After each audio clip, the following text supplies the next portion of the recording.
बोले रे ना बोले ना बोले ना बोले रे। 70 साल, पूरे 70 साल बाद गीतों में इतनी ताजगी क्यों ना हो। सी रामचंद्र का म्यूजिक था।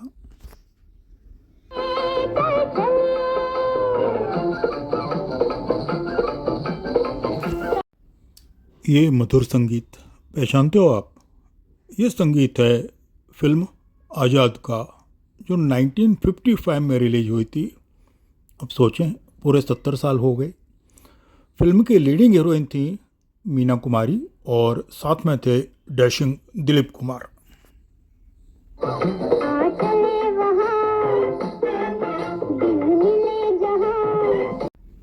फिल्म के प्रोड्यूसर डायरेक्टर थे श्री रामलू नायडू, और ये तमिल में ऐसे ही मूवी बना चुके थे जो बड़ी हिट साबित हुई, और हिंदी में बनाने की सोची और हिंदी में तो ब्लॉकबस्टर साबित हुई।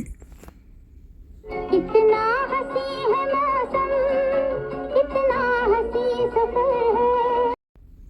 फिल्म के कथा लेखक थे श्री रामलिंगम पिल्लई। संगम साहित्य का अच्छा ज्ञान था उन्हें, और घटनाओं को बड़े शानदार ढंग से पिरोया गया है, जैसे कि कोई सिल्क पर एम्ब्रॉयडरी कर रहा हो। राही जो हो अकेला, दो हो तो फिर जहां भी चाहे लगा लो मेला। वैजू बाबरा और परिणीता के बाद मीना जी की इमेज थोड़ी शांत टाइप की, एक गंभीर युवती की बन गई थी, लेकिन इस मूवी में उन्होंने अपनी इमेज को चेंज किया। इसमें एक बड़े खिलंदड़ स्वभाव की, मस्त स्वभाव की युवती बनी है, बिल्कुल चंचल, शोक, पवित्र और मासूम।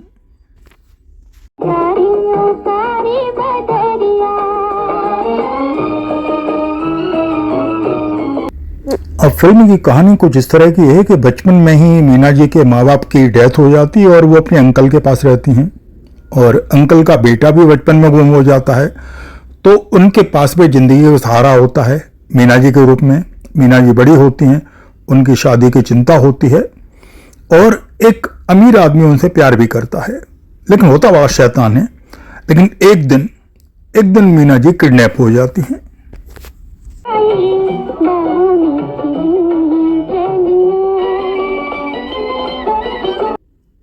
अब एक किडनैपर होते हैं दिलीप कुमार, और मीना जी को बड़े प्यार से, बड़े इज्जत से, बड़ी सहजता से अपने पास रखते हैं। महसूस ही नहीं होने देते कि वो किडनैप हुई हैं। ये फिल्म का सबसे मज़ेदार पक्ष है कि एक बार भी मीना जी को महसूस नहीं होता कि उनका किडनैप कर लिया गया है। नहीं है मंजिल, राही जो हो अकेला, दो हो तो फिर जहां भी। अब दिलीप कुमार मीना जी को उनके घर वापस ले आते हैं और जाहिर ये करते हैं जैसे कि किडनैपर से बचा के ले आए हों। तो डेफिनेटली घर वाले उन्हें प्यार करने लगते हैं, मीना जी अपना दिल दे बैठती हैं। लेकिन एक दिन घर वालों को पता चल जाता है कि जो बचाने का बहाना कर रहा है वो ही असली किडनैपर है।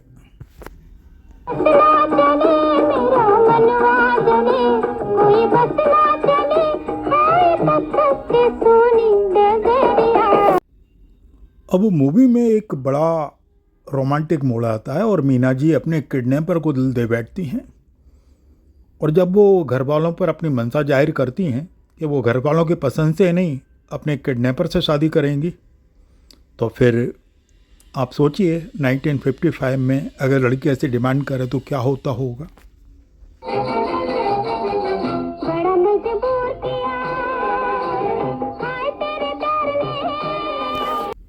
अब घर वाले उनकी शादी करना चाहते थे प्राण से, जो कि अमीर था, समझदार था, लेकिन बदमाश था, और घर वालों से शादी करना चाहते थे, लेकिन मीना ये शादी करने चाहती थी अपने किडनैपर से।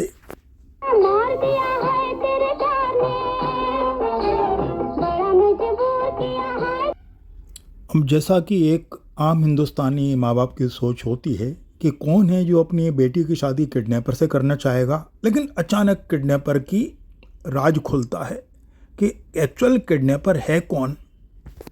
दिया मार दिया है तेरे गाने, अब पछताए दिल, हाय किस जाए दिल।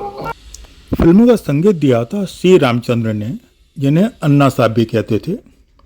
अब इस मूवी के लिए पहले श्री नायडू साहब गए थे नौशाद साहब के पास और नौशाद साहब से कहा कि 30 दिन के अंदर इस फिल्म के गाने लिख दीजिए, 10 गाने आपको लिखना है। अब बात कुछ जमी नहीं और नौशाद साहब ने इनकार कर दिया कि मैं तो नहीं लिखूंगा, मेरी बनिया की दुकान थोड़ी है। बड़ा मजबूर किया हाय तेरे प्यार ने। नौशाद साहब स्वीकार करते हैं कि कभी कभी कुछ भूल हो जाती है और प्रोड्यूसर का जो प्रोफेशनल डिमांड होती है कई बार वो समझ में नहीं आ पाती। ऐसा जावेद साहब के साथ भी हुआ था जब करण जौहर कुछ होता है कि गाने लिखवाने गए थे। मार दिया है तेरे गाने, बड़ा मुझे। फिल्म के ज़्यादातर गाने लता जी ने गाए हैं और कुछ गानों में उषा जी उनके साथ हैं। जो बड़ा पॉपुलर गाना है अपलम चपलम, उसमें लता जी और उषा मंगेशकर एक साथ हैं। ये दुनिया को छोड़ तेरी गली आई रे आई रे आई रे, अपलम चपलम। अपलम चपलम चपलाई दो सगी बहनों सई और सुब्बा लक्ष्मी, जो कि भरतनाट्यम और क्लासिकल म्यूजिक की बड़ी गहरी जानकार थीं, उन पर फिल्माया गया था। अब दो सगी बहनों ने गाया और दो सगी बहनों पर फिल्माया गया। दुनिया को छोड़ तेरी गली आई रे आई रे आई रे। कितना हंसी है मौसम। इस गाने में लता जी के साथ जो पुरुष आवाज़ है वो स्वयं सी रामचंद्र की है। ये मौसम को भी खबर है, कितना साथी है खूबसूरत, ये मौसम को भी खबर है। अन्ना साहब को मालूम था उनके साथ साथी कौन है, लता मंगेशकर, ये मौसम को भी खबर है। कितना हंसी सफर है, साथी है खूबसूरत। फिल्म के लिए दिलीप कुमार को फिल्म फेयर अवार्ड मिला। अब नॉमिनेट मीना जी भी हुई थी पर मीना जी को ये इनाम उस समय नहीं मिल पाया। हालांकि मीना जी इससे पहले लगातार बैजू बाबरा, साहिब बीबी गुलाम, परिणीता के लिए इनाम जीत चुकी थी। सारी बदरिया मत बरसोरी मेरी नजरिया। मीना जी, दिलीप कुमार और अन्ना साहब के लिए इस मूवी को कई बार देखा जा सकता है। ज़रूर देखिए, बहुत ही अच्छी मूवी है।